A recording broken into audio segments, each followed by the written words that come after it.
Bonjour à tous et bienvenue sur Monaco Info. Voici les titres qui seront développés dans cette édition de début de semaine.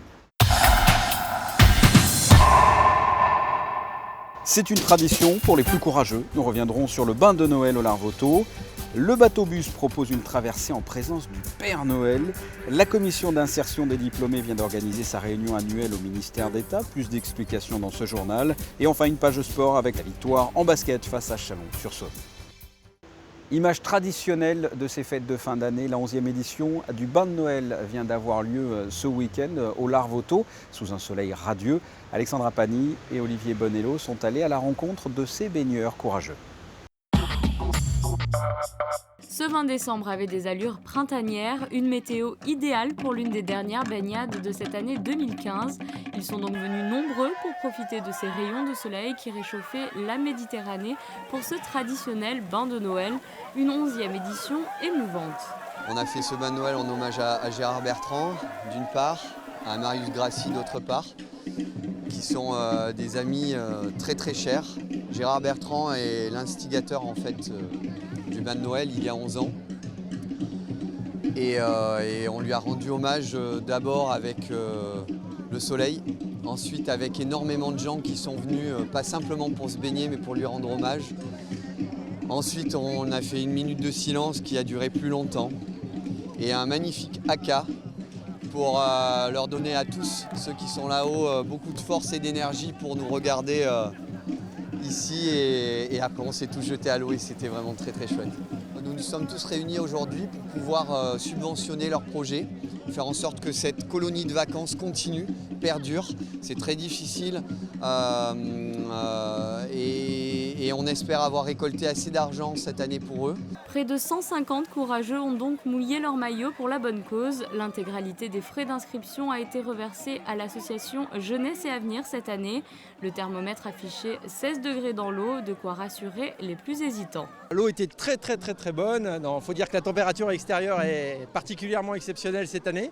Mais c'est vrai que c'est toujours un peu dur d'appréhender cette entrée dans l'eau. Mais globalement, c'est super agréable. Et puis tout le monde est plein de joie et de bonne humeur pour cette association cette année. Ça s'est bien passé, il fait bien froid dans l'eau. Mais sinon ça va. Pas de problème, là avec le soleil, il n'y a aucun problème. L'eau elle n'était pas très froide. Vous avez l'habitude, vous venez vous baigner régulièrement ? Non, régulièrement non, mais là je vais l'année dernière, j'étais déjà là, oui. Génial, absolument génial. C'est même pas si froid, mais l'atmosphère, c'est Monaco. Donc on adore. J'y serai l'année prochaine. Elle était plutôt fraîche l'eau. Je suis sortie après parce qu'elle était gelée, je trouvais. Et voilà. C'était la première fois ? Oui. Et alors, tu reviendras ? Oui, normalement l'année prochaine je reviendrai.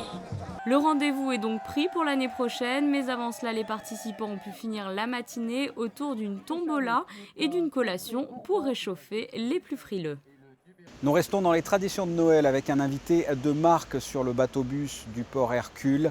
Les enfants peuvent profiter jusqu'au 24 décembre d'un goûter en présence du Père Noël le temps de la traversée. Plus d'explications avec Alexandra Pani. Alors que ces lutins finalisent les derniers cadeaux qui seront distribués dans la nuit du 24 décembre, le Père Noël s'est accordé un moment de repos à bord du bateau-bus du port de Monaco pour profiter d'un moment privilégié avec les enfants de la principauté. L'opération est cette année encore renouvelée. Les petits et les plus grands sont invités à partager un goûter en compagnie du sympathique bonhomme vêtu de rouge et blanc. Chaque année, donc maintenant, nous faisons revenir le Père Noël pendant une semaine de 14h à 16h. Il offre des petits chocolats aux enfants. Les enfants font l'aller ou l'aller-retour en utilisant leur carte d'abonnement ou le ticket de transport, puisque le bateau-bus travaille pour la compagnie des bus de Monaco. Voilà, donc c'est un moment festif pour nous plutôt que d'être dans le port un petit peu isolé parce que les gens font leurs achats. C'est quelque chose qui nous fait plaisir. Des chocolats et des friandises sont distribués donc par le Père Noël et les enfants en raffolent. Ce bateau-bus est un peu l'esprit de Noël. Ça m'a attiré, je suis venu jusqu'ici. T'es venu voir qui ?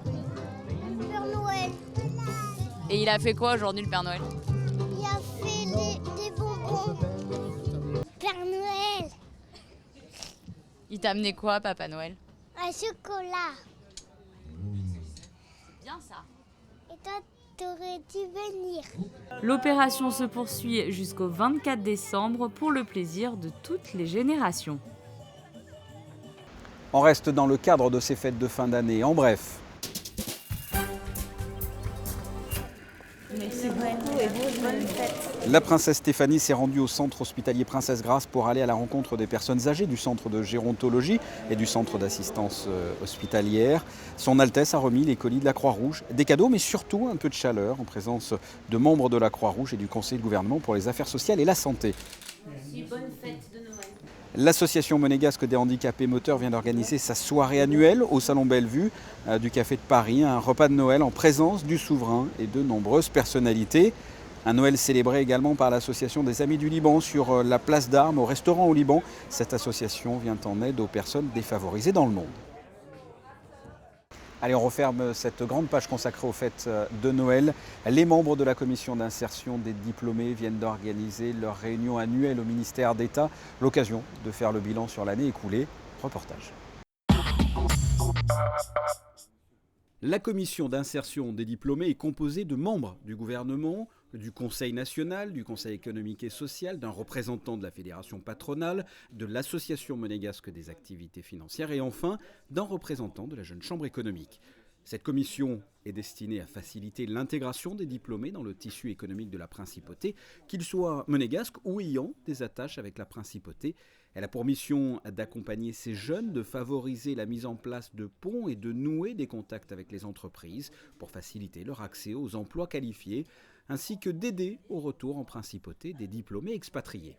Alors, il y a un certain nombre de jeunes qui sont contactés via le fichier, si vous voulez, des postulants aux bourses d'études. Chaque année, je contacte à peu près M. Valéry, donc qui est conseiller de gouvernement pour les affaires sociales, et la cellule exécutive dépend est sous sa tutelle. Donc, nous envoyons un courrier signé par le conseiller qui invite ces jeunes gens. Alors, à peu près, chaque année, ce sont les résidents et les monégasques, donc ça concerne à peu près 300 jeunes, un peu plus, entre 320 330 jeunes. Donc, nous les invitons à venir me rencontrer s'ils le souhaitent, puisqu'ils sont Bac+2, et à bénéficier d'un accompagnement tout de suite ou à l'issue de leur formation. Cet accompagnement peut revêtir différentes formes, des conseils avec des professionnels, mise en relation, ou des recherches de stage, ou l'accompagnement dans le cadre de la recherche du premier emploi. Pour ces jeunes diplômés, la recherche d'un stage adapté est très importante. Il y a souvent un emploi à la clé.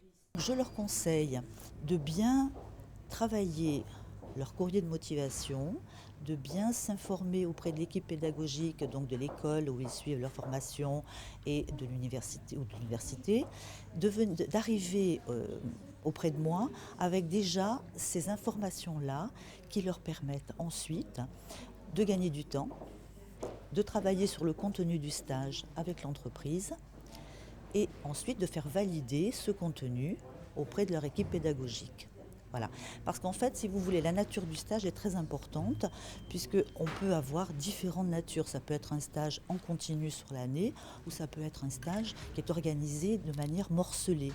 Et donc là, évidemment, c'est une autre manière d'aborder le contact avec le chef d'entreprise que l'on va rencontrer.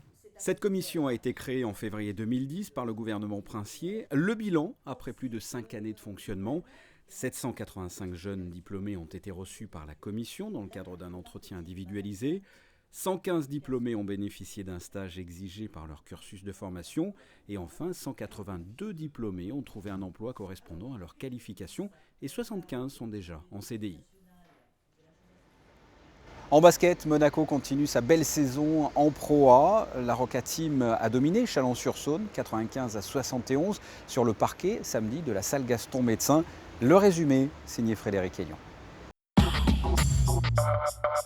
C'était un nouveau test pour la Roca Team face à un concurrent direct pour les playoffs et une nouvelle fois, les joueurs de Zvezdan Mitrovic ont répondu présent en collant 24 points à Chalon-sur-Saône, la meilleure attaque de Pro A, limitée à 71 points samedi soir.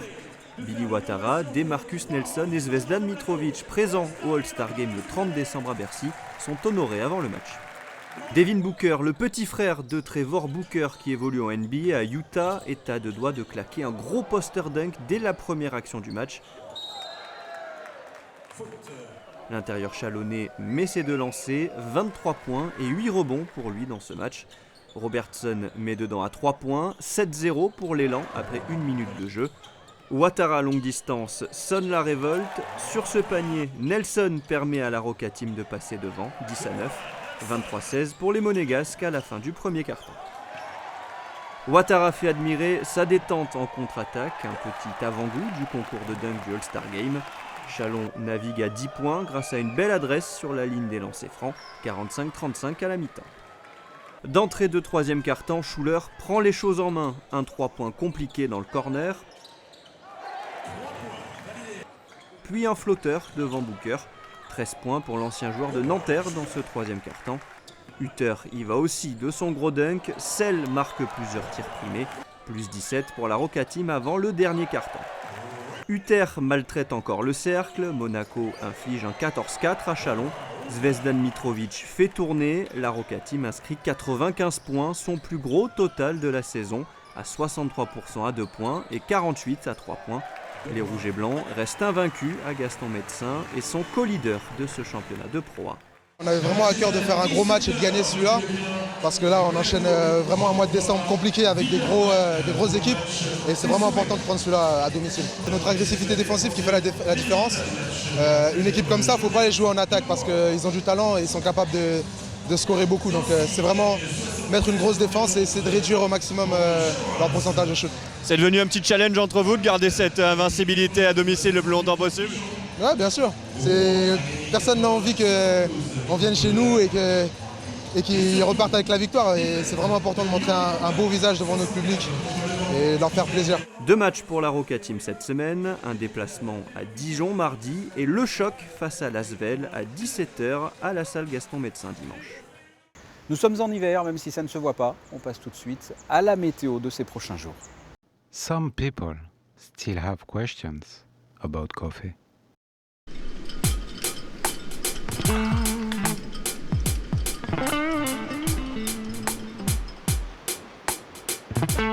Autre chose? Just Espresso Monte Carlo.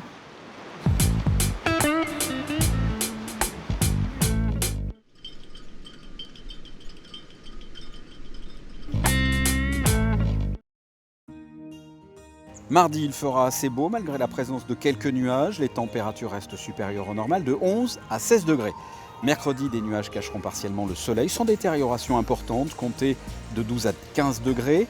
Jeudi, des nuages avec quand même quelques apparitions du soleil, il fera de 12 à 15 degrés également.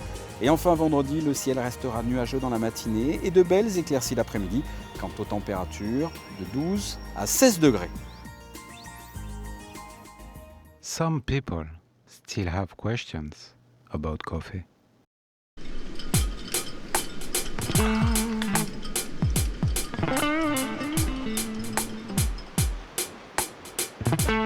Autre chose? Just Espresso Monte Carlo.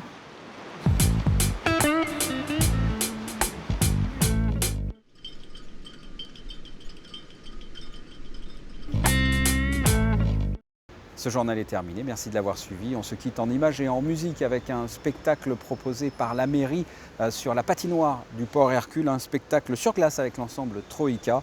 À très bientôt, au revoir.